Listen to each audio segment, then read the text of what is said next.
Picnic, যা আমাদের বাংলায় পরিচিত চড়ুই ভাতি, ফিস্টি বা বনভোজন নামে।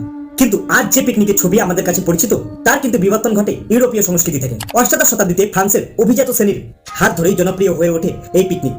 তখন অবশ্য বনভোজন নয়, ঘরের ভিতরেই অনুষ্ঠিত হতো এই পিকনিক, এবং পিকনিকে আসা অতিথিদেরই নিয়ে আসতে হতো খাবার আর পানীয়। এবং সেই পিকনিকই 20 শতকের শেষের দিকে এসে সর্বসাধারণের মধ্যে জনপ্রিয় হয়ে ওঠে বনভোজন রূপে। এরপর সেই বনভোজনে 7 সাগর 13 নদী পেরিয়ে এসে পড়ে আমাদের দেশ ভারতবর্ষে। সব প্রভাবের মতোই এক্ষেত্রেও সাহেব সুবোধের পিকনিক বেশি মাত্রায় প্রভাবিত করেছিল ইংরাজি শিক্ষায় শিক্ষিত মানুষজনদের। সেই পিকনিকে যে শুধুমাত্র খাবারই পরিবেশন করা হতো তা কিন্তু না, থাকতো টেবিল, কাঁটা চামচ, এমনকি বন চাইনার প্লেটেরও ব্যবহার। ইংরেজ পরবর্তী সময় এই পিকনিক অনুসরণ করতে থাকে আমাদের ভারতীয়রাও। এমনকি এটাও শোনা যায় স্বাধীনতা বীর সুভাষচন্দ্র বসুও কোনো কাজে সফল হলে তিনিও বন্ধু বান্ধবদের নিয়ে মেতে উঠতেন এই পিকনিক উৎসবে। আস্তে আস্তে এই পিকনিক ছুঁয়ে ফেলে সমাজের সকল স্তর, যা আমাদের বাঙালিদের কাছে পরিচিত বনভোজন নামে।